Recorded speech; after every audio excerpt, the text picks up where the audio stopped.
Hello, everyone, and welcome to this webinar today. I'm Francis Seeley from Global Net 21 and Enfield Climate Action Forum, and this is one of the many webinars that we do. And today I'm interviewing Geraldine Strohm. Now, Geraldine Strohm is the coordinator of the Co-op Outreach scheme, and she does a lot of community activities and community work. And she worked with us recently when we put on some community hubs around climate change and public health. And I'm really pleased you're with us today, Gerry. I know you like being called Gerry, so I won't call you Geraldine. First of all, then, can you tell us a bit about your background outside of the co-op? Because I know you do a lot of things like film and education, art and design, working from home. You're really an activist in many ways, aren't you? I think that's how I got into the role with the co-op. Yeah, I've done some weird and wonderful things in my time, including being a hat designer, president of Rotary. I'm co-director of Junction 7 Creatives, a creative enterprise in Stevenage in combination with Stevenage Borough Council, etc.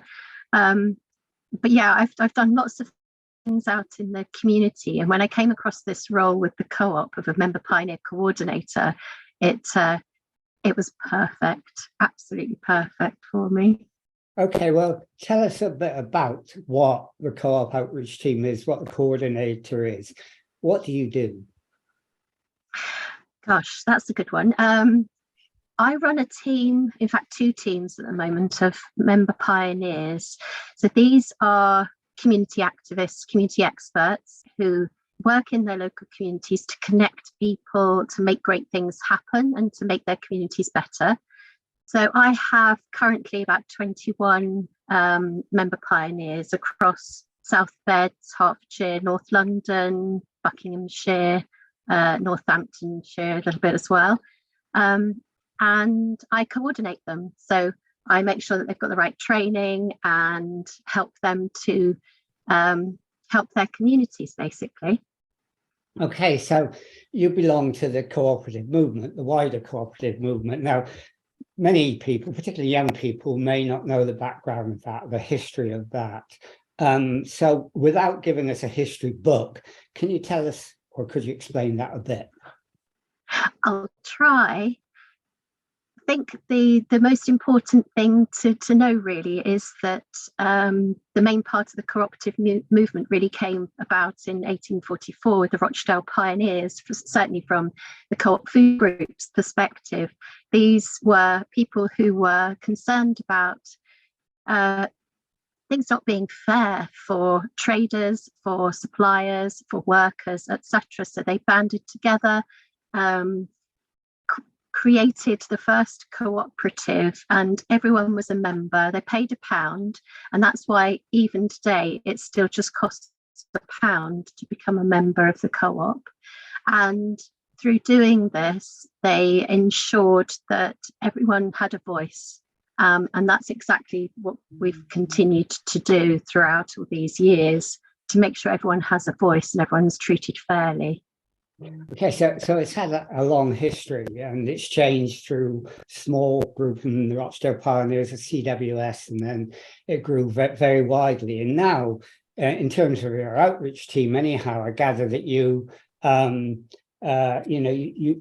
something like 4,500 local causes or local projects. What kinds of causes or projects are these, and how have you supported them locally?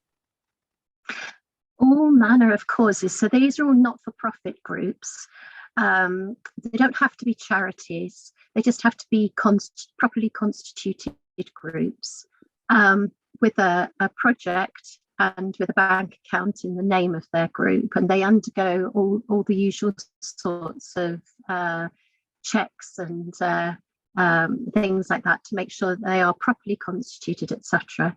So these are groups who undertake projects within the local community which connect in with one of our three main missions, and that's fair access to food, fair access to mental well-being support, and fair access to education and employment skills, opportunities for young people. So we have something called the Local Community Fund, and this is what's generated by our lovely co-op member pioneers coming in and swiping their cards. And every time they do that and buy own brand products and services, 1 penny in every pound goes to those small local groups, and 1 penny in the pound goes to the National Partnerships Fund to fund national activities and campaigns, etc.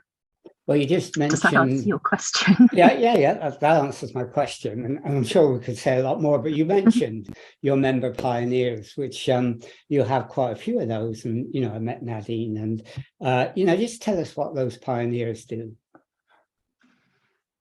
They are the 3 C's basically. So they're catalysts. Where there's something that needs to be set up in a local area, they'll bring people together to make things happen. So it may be a bereavement support group, it might be a community cafe, all manner of different things.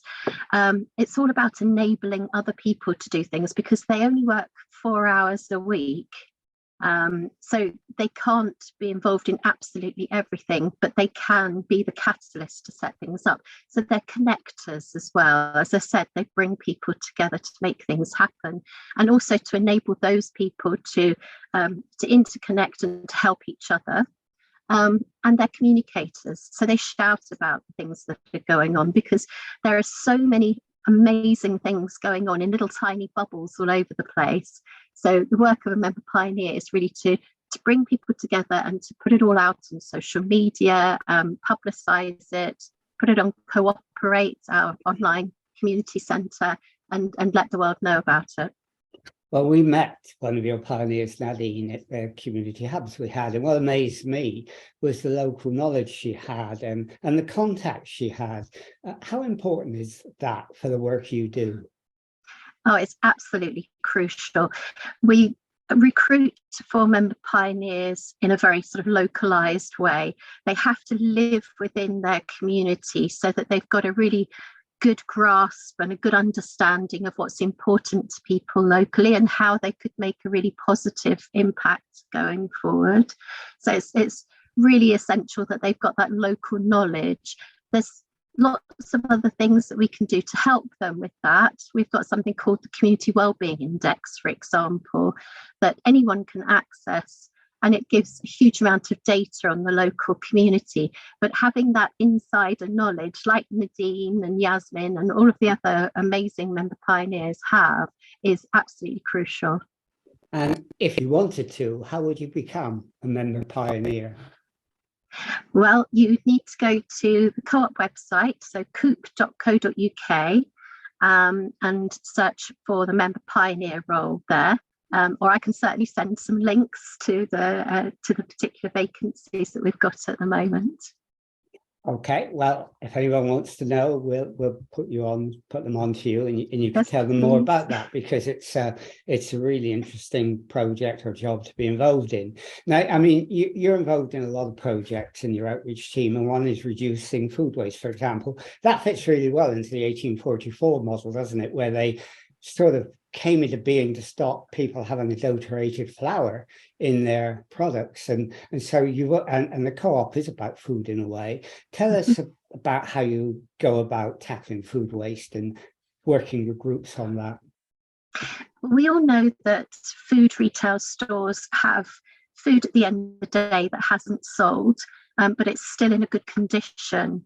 So one of the things that we do is we have a food share partnership, and we've set up something called Caboodle, which helps to support that.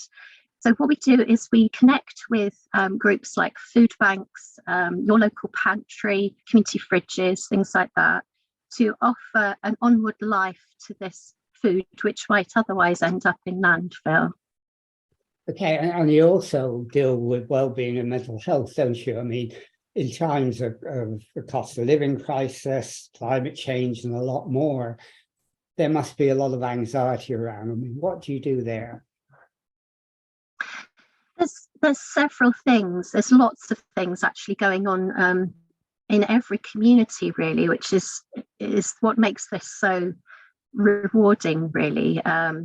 So we connect in with groups that are already existing. We help to set up new ones if they're not. We've had a long ongoing partnership with Mind to support people with their mental health and well-being. We do a lot to actually support our colleagues in store and in branches as well. And yeah, there's so many projects going on. Sorry, I've forgotten your question. No, well, you just, yeah, I mean, you answered it. You say you work on Mind, you work on climate on well-being and mental health, because climate change, cost of living crisis does badly affect people. So what you do really is you don't try and reinvent the wheel, do you? You collaborate with other groups so that you bring added value to them. Absolutely. As I said before, so many things, people, so many groups already in existence doing amazing things, but sometimes it's there's really simple things that can be done to help support them and to help them to make a bigger impact, and that's exactly what we do in the community and shared value part of the business. And you worked with us on our community hubs, didn't you? I mean, is that the sort of project, the kind of project that you like to get involved in? Oh, absolutely. It was a fantastic opportunity for us, because we're doing that sort of thing in our own way all the time, but to actually find a group of like-minded individuals and organisations who are already set up in a kind of a forum that we can tap into. That's an amazing opportunity, and it was a real insight actually into, we know so much about our different areas, but even our local expert Nadine was quite surprised at some of the groups that you'd managed to bring together. So it was a fantastic time, and I just can't wait to work more with you and those groups. Oh, well, that's great. So I mean, you think they went well? Do you think they work? Oh, definitely. Yeah, I mean, the turnout was fantastic, but what was even better was the level of conversations and the engagement with people we were talking to. And it wasn't just a talking shop. It was a catalyst. There were so many other events and opportunities that came out of it on the day. Just, by linking each other up and just by talking, we managed to create so many different things, like the health ambassadors and all sorts of different things. So yeah, it was absolutely amazing, and just the start, just the tip of the iceberg, I think. Yeah, I mean, I think there's a lot more depth we can go into. I mean, you're right, people did make a lot of contacts, and you yourself made several useful contacts, didn't you? I did, yes. I'm afraid it's one of those things that it never kind of leaves you, if you never switch off completely. You're constantly thinking, oh, what would happen if I connected that person with that person, or I wonder if we could do this. And by you bringing me into the conversation, I had a conversation with the manager at the Forest Road Health Centre, and as you know, hopefully we're going to be able to offer quite a few different things in that building now that's come out of that one conversation.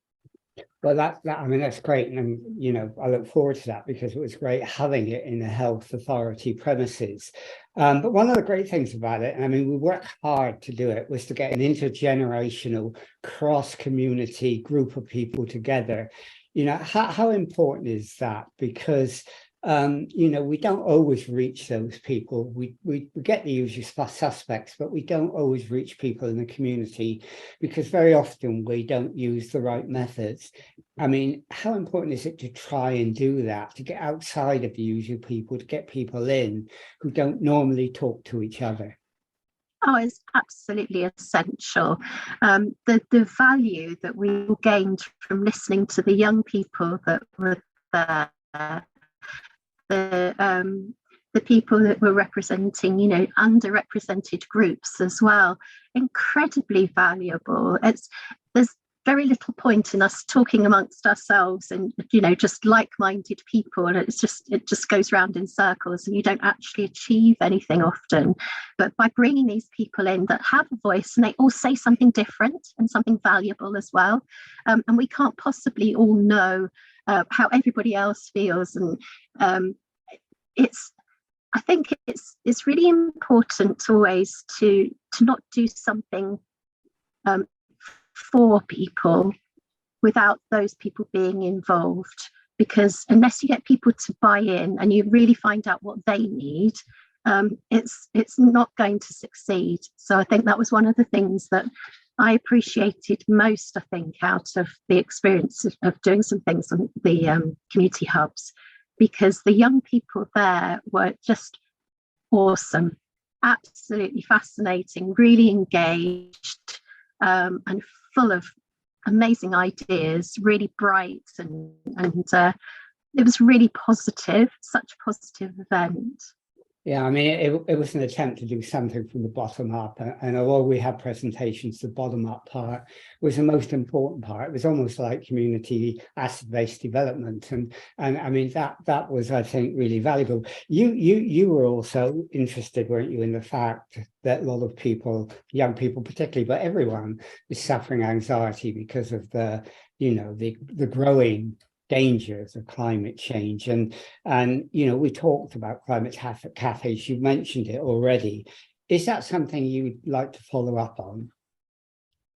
Absolutely, yeah. I mean, one thing that we get involved in a lot is you know, sort of hub groups, things like that, support groups, but I think the emphasis now really needs to be on not only sort of keeping the conversations going about climate change, etc., and not just supporting young people, but bringing the two together, and not just young people, but anyone who has any sort of feelings of anxiety about the situation that we're in at the moment. And let's face it, it's touching everyone.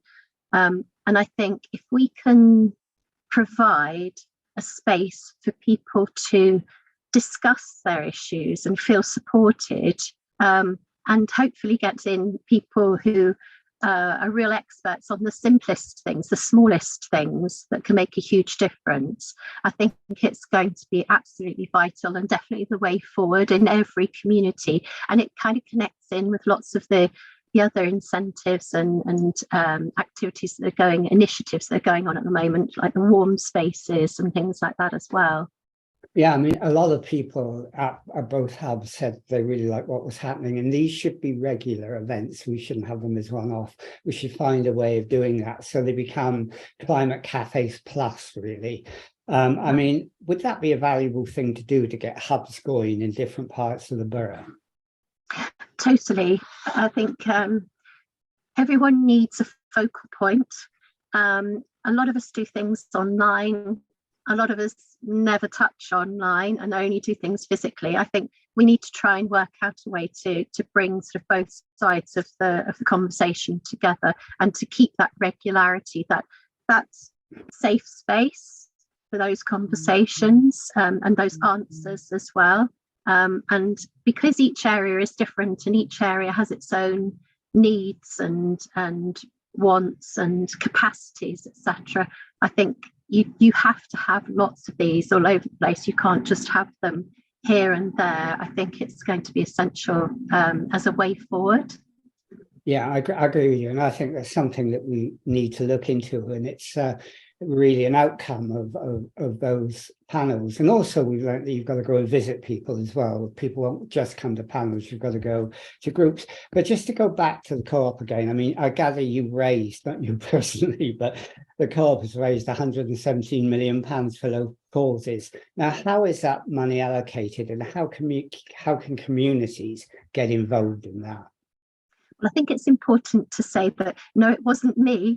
I'd like to have done that. That would be amazing, wouldn't it? But it's, and it's not the co-op really, it's our co-op members. It's those people who pay the pound and get their card, swipe it, and then you can forget about it really, because it's not like you're actually being asked to donate any money. You're not. Co-op does that on your behalf. So all of that money goes into a pot, and then typically in May every year, we open our window, application window, for 4 weeks. And in that time, local good causes apply online at the Co-op website, coop.co.uk. And then there's a long vetting process. And in October, we announce who the new causes we're going to be supporting for the next year. We've just done that, which is really exciting. So we've just had our celebration days celebrating that £117 million that our co-op members have raised. But we've also just announced who our new causes are for the coming year. And we have a really sort of special connection then with those causes. It isn't just about the money. And let's face it, for some causes that are particularly really small groups, sometimes the money is fantastic, but it's not just about that. It's about raising awareness, and it's about any support with, tech, etc., etc. There's all sorts of ways that we can support them, but it's the local community fund that supports them financially. Okay, well that's great. And £117 million, even though you didn't raise it yourself, is a lot of money, and I'm sure it goes to causes, and we'll let people know about the process. You also mentioned to us and to me several times that you have a website where groups like ours and others can put their information on. It can be a focal point for all activities. Do you want to tell us about that as well? During the lockdown, we found that there were a lot of mutual aid groups, etc., who are all working their own bubbles, and we wanted to try and help people to come together. So we, over the course of a weekend, we took what was a pilot idea and we filled this new platform with local contacts, local groups that people could go to for support, whether it was accessing food, mental health and wellbeing support, etc., etc. And it's grown exponentially into Co-operate, our online community centre that anyone can access. So if you're a cause or a group, you can put all your details on this website, and it brings all those little bubbles together in one place. You can look for volunteers, you can be a volunteer and look for an opportunity. You can advertise your group, your activity for free. And it's proved such an essential tool. It's not caught up in all the other social media issues and problems, etc. It's purely about community and how we can all come together. Well, that's something I'm sure we'll look at using, because it sounds like it's an important social platform, and it's based around an organisation which has a tradition of working class people and people in communities working together. I mean, talking about that, you mentioned the Rochdale Pioneers earlier, and of course that was in the 19th century, 1844, when industrialization was just beginning, and we're now in the 21st century in a very, very different world. Do you feel working in the job that you do, you're in keeping with the spirit of those original pioneers? That's such a nice question to answer, really, because I've worked for various different businesses before, including other retailers, and there really isn't anything quite like this business, because we have, one of the things that we do is we have the National Members Council. So it's a group of 100 elected representatives across the UK from all different walks of life. And just as it was true in 1844, it's still true today, that we have everything we do, whether it's a new product, a new service, a new way of doing things, is run by these people to make sure that we're still upholding those traditional values and ethics that we did in 1844. So it's like a stick of rock, it goes all the way through everything we do. I mean, you obviously know the history, and been through the history in my past as well. But not many people know about that. Do you think they understand the foundation of the co-op and what it, you know, started up as being and why it started up? No, I don't think they do. There are a lot of people who have looked into it, like yourself, and understand the ethics and the values, but there's an awful lot more who don't, and I think that's a real shame. And it's something that we are trying to address as a business, to try and get that message out. And that is one of our roles as member pioneers and member pioneer coordinators. We also work with other groups, other cooperatives. We work with Cooperatives UK, and one of the things that we've helped to do is to, for example, to spread the word about the cooperatives model as being a valid business model. So alongside the sole traders and the charities, the CICs, etc. And I think anything we can do to try and get that message out about those cooperative values, you know, is essential, really, particularly these days. I think we all need to look after ourselves and each other. Yeah, I mean, it's about mutual aid, and that's really, really important. I mean, do you work with other cooperative organizations as well, like credit unions? And do you know about and you know, talk about Mondragon in the Basque region of Spain, which is a super cooperative model? I mean, you know, it has a huge tradition, doesn't it? It does, yeah. We do. We do work with all sorts of cooperatives on a regular basis, but of course the main time when we focus on this is Cooperatives Fortnight every year, and that's when we have a particular focus, particular campaign where we try to spread the word about other cooperatives and what they're doing, and it all kind of links in with fair trade as well, and all sorts of other things like that. Okay, well, look, we sort of come to the end of the 30 minutes almost. So do you want to end up by telling us, you know, if anybody wanted to find out more about what you do, or what the co-op does, or make contact, how would they go about it? Well, to find out more information about the member pioneer role particularly, you can go to coop.co.uk/member pioneers. That gives you a lot of information. You can also see about particular vacancies in different areas as well. If you wanted to contact me, I'm more than happy for people to do that. So my email address, I'm sure you can forward to people if they're interested, but also it's Geraldine.Strohm, that's STROHM, @coop.co.uk, and I'm more than happy to speak to anybody about it. Okay, well, thank you very much for doing the interview. I mean, I think it's very interesting, all the work that you do.